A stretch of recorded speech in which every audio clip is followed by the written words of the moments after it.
Very good to see you. So there has been a lot of conversation in America about how we are treating our neighbors to the south, Mexico, and our neighbors to the north, you all, Canada.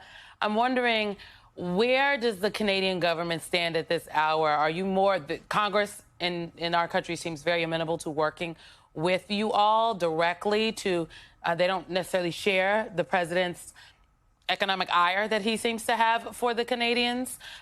Is that a viable path for you? What are the conversations? So thank you for the question. We certainly, I think many Canadians, including myself, were touched by some of the senators representing border states. I represent a district on the east coast of Canada, right up against the border of the state of Maine, to see Senator Collins and her colleagues standing up in the Senate and saying that it's not in the economic or security interest of their country to have this kind of dispute with Canada, I think was reassuring, because we believe that too. Canadians deeply, deeply respect the United States, the connections. As I think everybody, I hope people in the United States know, the connections are deeply personal for so many Canadians. In my case, I studied there. I have cousins, first cousins that live there. People do business there. Millions of Canadians visit the United States. So the relationships are so personal with the American people. I think what Canadians are struggling with is why the Trump administration would seek to do such damage to our economy. Stellantis, which is a huge automobile company, as you know, laid off 3,600 people in Windsor, right across the bridge from Detroit, this past week. So, and this is just the beginning, sadly, of what these tariffs will mean to our economy. I believe, as some United States representatives do and business leaders that I've seen, that it may also be difficult for the American economy. So our hope is that you asked the question, what is the state of the conversation? I speak to Secretary Lutnick, the Commerce Secretary, who would sort of be my counterpart in these conversations. We have a professional, cordial, collegial conversation and have had for a number of months. But we're trying to find a way, and the Prime Minister wants, with the President, on the other side of our election, which is over in 3 weeks, whoever Canadians choose as the next Prime Minister, we'll need to sit down with President Trump and try and figure out if there's an economic deal that can get us out of this constant sort of turbulence, which is very, very counterproductive to investment in both countries, I would suggest. And in the meanwhile, you're making that case directly to the American people. There is new reporting about the billboards that the government is paying for. This today from the New York Times. The billboards aren't paid for by an industry trade group or a political action committee, but rather by the sovereign, for now, government of Canada, a point that is noted in the not-so-fine print. So some of the phrases: tariffs are a tax on groceries, tariffs are a tax at the gas pump, tariffs are a tax on hardworking Americans. How did you come to the decision to make this argument directly to the American people? So a number of Canadian provincial leaders, so our premiers, the equivalent of your governors, the premier of our biggest province, Ontario, is Doug Ford, recently re-elected with a big majority government to have a mandate to try and counter the tariff moves of the United States. So he's been the subnational, the government of the province of Ontario has been advertising a lot in the United States. He's been a lot on American television networks. We believe that ultimately what may change the mind of President Trump and his administration is the economic consequences of these decisions for the United States, but also the sentiment of the American people. We believe, and I hope it's accurate, that the American people don't understand why the American administration would want to take this fight to their best ally, closest trading partner, most important security partner, and their closest neighbor. There are real challenges in the world, China, some challenges in the Middle East, of course, that we want to deal with collaboratively and in partnership with the United States. This seems to be a better expenditure of our collective energy than sort of tariffing and counter-tariffing, as a sovereign country will do when its economy is attacked. The United States of America. It's sort of like a race to the basement that we're on, and it's not something that we think is particularly productive for either economy. So we hope that the American people and some political leaders will be able to convince President Trump and his administration that it's much better if we partner together on so many security and economic issues than spend the time sort of pulling the covers to one side of the bed all the time. It doesn't seem to be the most productive way to spend our time. Okay, well, they're pulling the covers off the bed at this point, Minister. Trying to leave y'all in the cold. It's a lot colder here in the United States than it is. Exactly, sir. So look, I really do appreciate your sense of optimism in quotation marks around this idea of the U.S. coming to the table and recognizing through conversation and engagement why these tariffs are so bad. I'm not going to hold out for that recognition by this team. You have a president with a 1930s view of our economy. Who believes because he read a book somewhere at some point that said tariffs and he's stuck.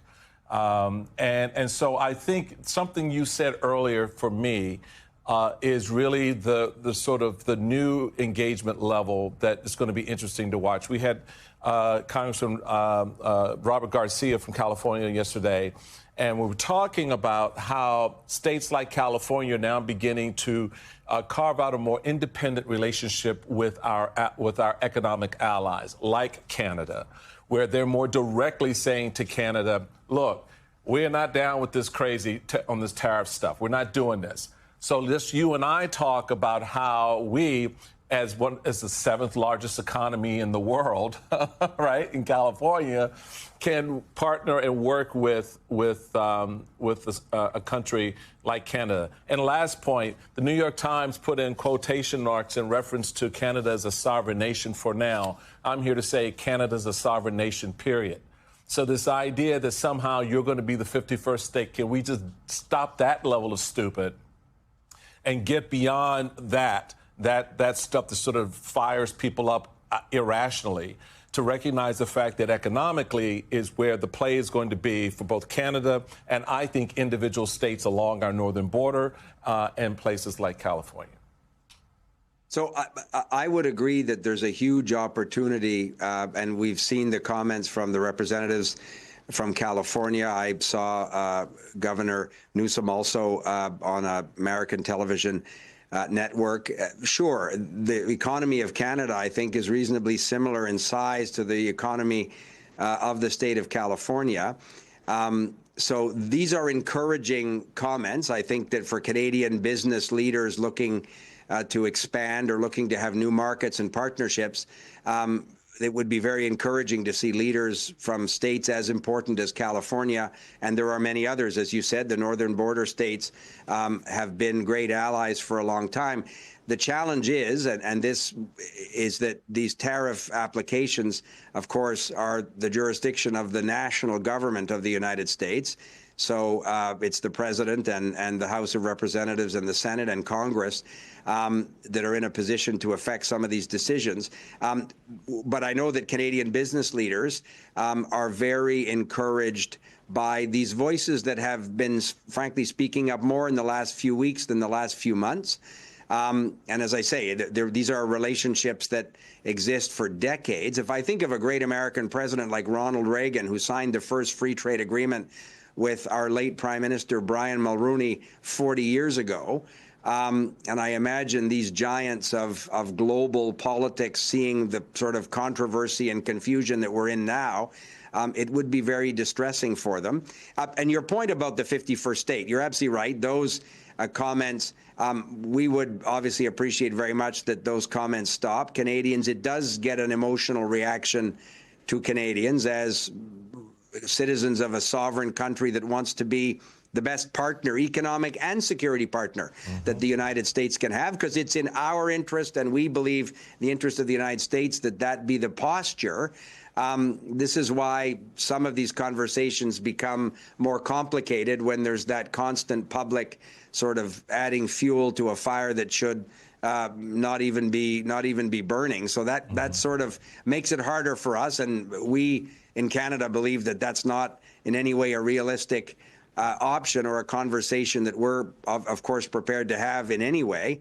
But it does go and get an emotional reaction in Canada, very understandable, that perhaps isn't the most conducive way to come to a business and security arrangement.